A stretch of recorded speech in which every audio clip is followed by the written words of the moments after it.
Friends, नमस्कार। स्वागत है आपका अपना चैनल आर्यन स्टडी सेंटर में। फ्रेंड्स, आज हम लोग क्लास 9 का गणित किताब, जो कि बिहार बोर्ड की किताब है, जिसका प्रश्नावली 2.1 हल करेंगे और बहुत आसानी से इसको हल करेंगे। फ्रेंड्स, तो आप भी चाहते हैं कि आपको ये प्रश्न अच्छे से समझ में आ जाए, तो आप इस वीडियो पर शुरू से अंत तक बने रहे।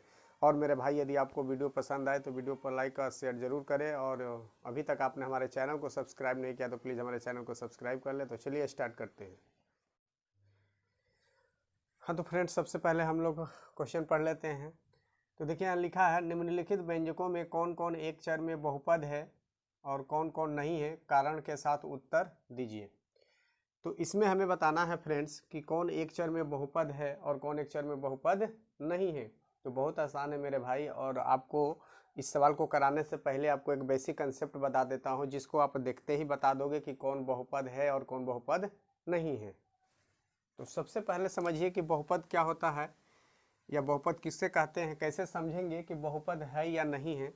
तो देखिए फ्रेंड्स, किसी भी चर संख्या का, अब चर संख्या क्या है हमें पता है, ABCD की जो संख्याएं होती हैं X Y Z तक, ये चर संख्या है। तो इनमें से किसी भी संख्या का घात यदि पूर्ण संख्या हो, घात पूर्ण संख्या हो, पूर्ण संख्या, तभी बहुपद होगा, नहीं तो बहुपद नहीं होगा। जैसे यहाँ पर हम लिख रहे हैं 2x का पावर 3, x पावर 5 प्लस 5। तो यहाँ देखिए, यहाँ जो चर है उसका घात क्या है, पूर्ण संख्या है, तो ये बहुपद है। लेकिन यदि किसी चर का घात माइनस में दिया हो या बटे में दिया हो तो वो बहुपद नहीं होता है। जैसे एग्जाम्पल समझ लेते हैं, 2x power -5, 3x plus y power 1/2। तो देखिए, ये चर राशि है, लेकिन इनका घात क्या है, यहाँ माइनस में दिया है, और यहाँ पर चर राशि है, इसका पावर जो है घात है बटा में दिया है, तो ये बहुपद नहीं। जिस चर संख्या का पावर पूर्ण संख्या होगा वो बहुपद होगा, पूर्ण संख्या नहीं होगा वो बहुपद नहीं होगा। तो हमारे यहाँ पर सवाल में कह रहा है कि एक चर में बहुपद हमको बताना है। तो चलिए अब देखते हैं सवाल।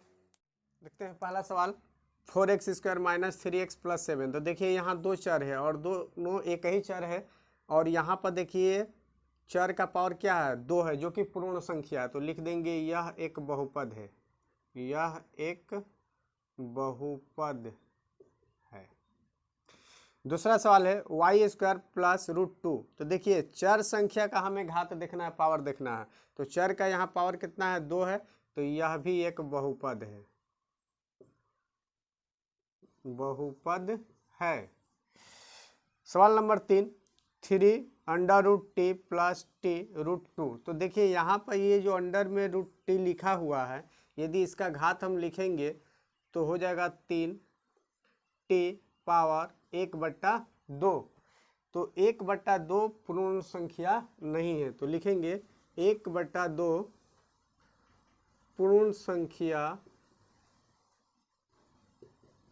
नहीं है, इसलिए यह बहुपद नहीं है।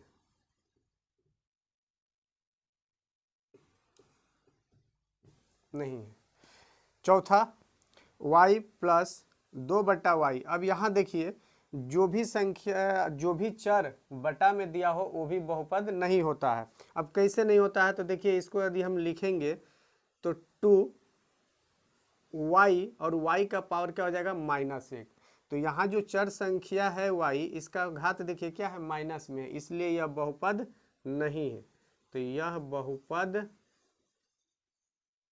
नहीं है।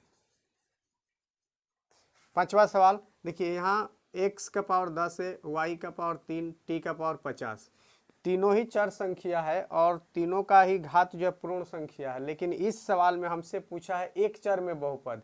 तो यह एक चर में बहुपद नहीं है, तो लिख देंगे यह एक चर में बहुपद नहीं है। अब देखते हैं नेक्स्ट सवाल। दूसरा प्रश्न है फ्रेंड्स, निम्नलिखित में से प्रत्येक में x² का गुणांक लिखिए। तो हमें निम्नलिखित प्रश्नों में से जो बहुपद दिए हुए हैं उनमें से हमें x² का गुणांक बताना है। तो गुणांक का मतलब होता है कि x² के साथ में जो संख्या होगी उसको गुणांक कहते हैं। जैसे यहाँ एक्स स्क्वायर हम लिखे हैं 3x², तो 3x² में x² का गुणांक क्या है 3 है, क्योंकि x² के साथ क्या गुणा में है 3। अब मान लीजिए लिखे हैं 5x² - 2x + 3, तो यहाँ हमें देखना है कि x² कहाँ है, तो x² यहाँ है और इसका साथ गुणा में कितना है 5 है, तो x² का गुणांक कितना हो जाएगा 5। तो हमें यही बताना है। चलिए एक एक करके लिख लेते हैं। तो पहला बहुपद है देखिए 2 + x² + x, तो इसमें देखिए x² कहाँ है यहाँ है और यहाँ पे क्या है कुछ नहीं है मतलब 1 है, तो पहले वाले सवाल में हो जाएगा x² का गुणांक बराबर 1 है। दूसरे में देखिए यहाँ पर -x² है, तो इसमें क्या है x² का गुणांक -1 हो जाएगा, तो लिखेंगे x² का गुणांक -1 है। तीसरा में π/2 x² + x है, तो देखिए यहाँ x² के साथ क्या गुणा में है π/2, तो तीसरा का उत्तर हो जाएगा x² का गुणांक है कितना π/2। चौथा सवाल है 2x - 1, तो इसमें x² तो कहीं है नहीं और हमें पूछा है कि x² का गुणांक बताना है, तो इसमें x² का गुणांक हो जाएगा 0, x² का गुणांक बराबर 0, क्योंकि इसमें x² नहीं दिया हुआ। तीसरा प्रश्न है 35 घात के द्विपद का और 100 घात के एकपदी का एक एक उदाहरण दीजिए। तो इसका बहुत सारा आंसर हो सकता है फ्रेंड्स, इसका अपने मन से आप कुछ भी लिख सकते हैं। तो चलिए उसमें से एक आंसर मैं लिखता हूँ अपने से। 35 घात के द्विपद का हमको उदाहरण लिखना है, तो लिख सकते हैं 2x⁻35 + 3। बहुत सारा और भी एक दो एग्जाम्पल आपको लिख कर दिखा देता हूँ।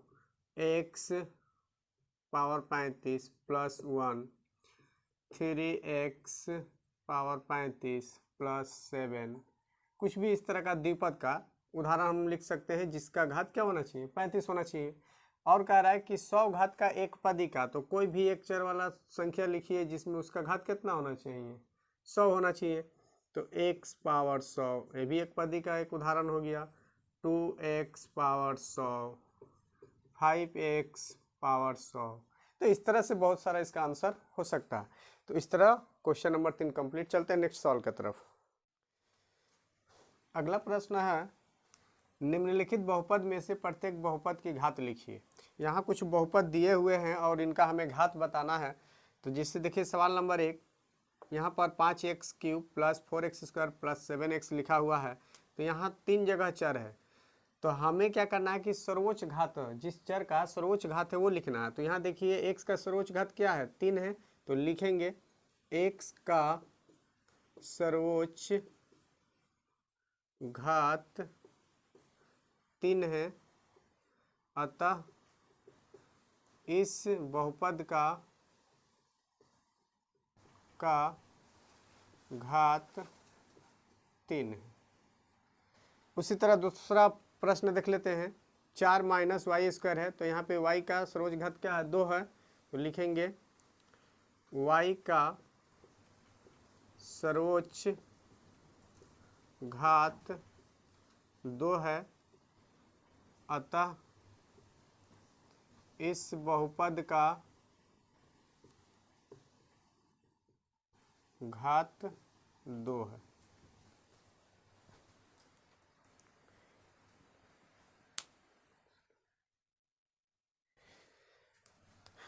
तीसरा है 5t - √7, तो यहाँ t का सर्वोच्च घात क्या है, t का सर्वोच्च या अधिकतम भी आप लिख सकते हैं, घात कुछ नहीं है मतलब 1 है, पावर 1 है, अतः इस बहुपद का घात 1 है।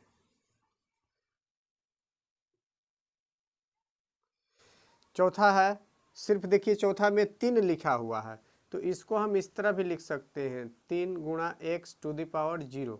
अब x⁻0 का मतलब होता है 1, और यहाँ पे 1 रख के गुणा कर देंगे तो 3 ही आ जाएगा, कोई फर्क नहीं पड़ेगा। तो हम इसको लिख सकते हैं कि इस बहुपद में x का घात 0 है। इस तरह से यह प्रश्न कंप्लीट हो गया फ्रेंड्स। अब देखते हैं अंतिम प्रश्न।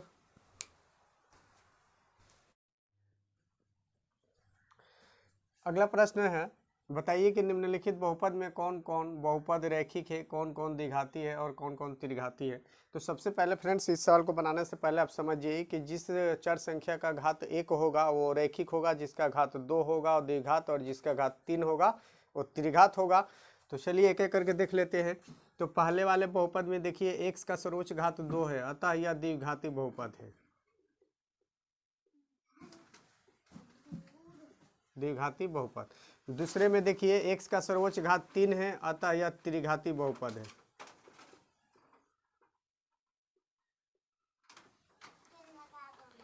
तीसरा बहुपद, तीसरे में देखिए चर का अधिकतम घात 2 है, अतः यह द्विघात बहुपद हो जाएगा। चौथा प्रश्न में देखिए चर का पावर कुछ नहीं एक है, तो यह हो जाएगा रैखिक, रैखिक बहुपद। पांचवा प्रश्न में 3t है, इसका भी घात 1 है, तो ये भी हो जाएगा रैखिक बहुपद।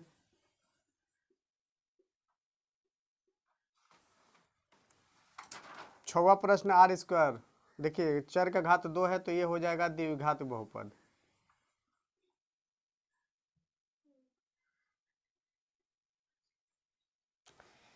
सातवां प्रश्न है 7x³ यानी इसका पावर 3 है, तो यह त्रिघात बहुपद है। तो इस तरह से यह प्रश्नावली समाप्त हुआ फ्रेंड्स। और यदि आपको यह वीडियो अच्छा लगा, पसंद आया, तो वीडियो को लाइक कमेंट अवश्य करें। और अभी तक आपने हमारे चैनल को सब्सक्राइब नहीं किया तो प्लीज़ हमारे चैनल को सब्सक्राइब कर ले। तो मिलते हैं नेक्स्ट वीडियो में, तब तक के लिए जय हिंद, जय भारत।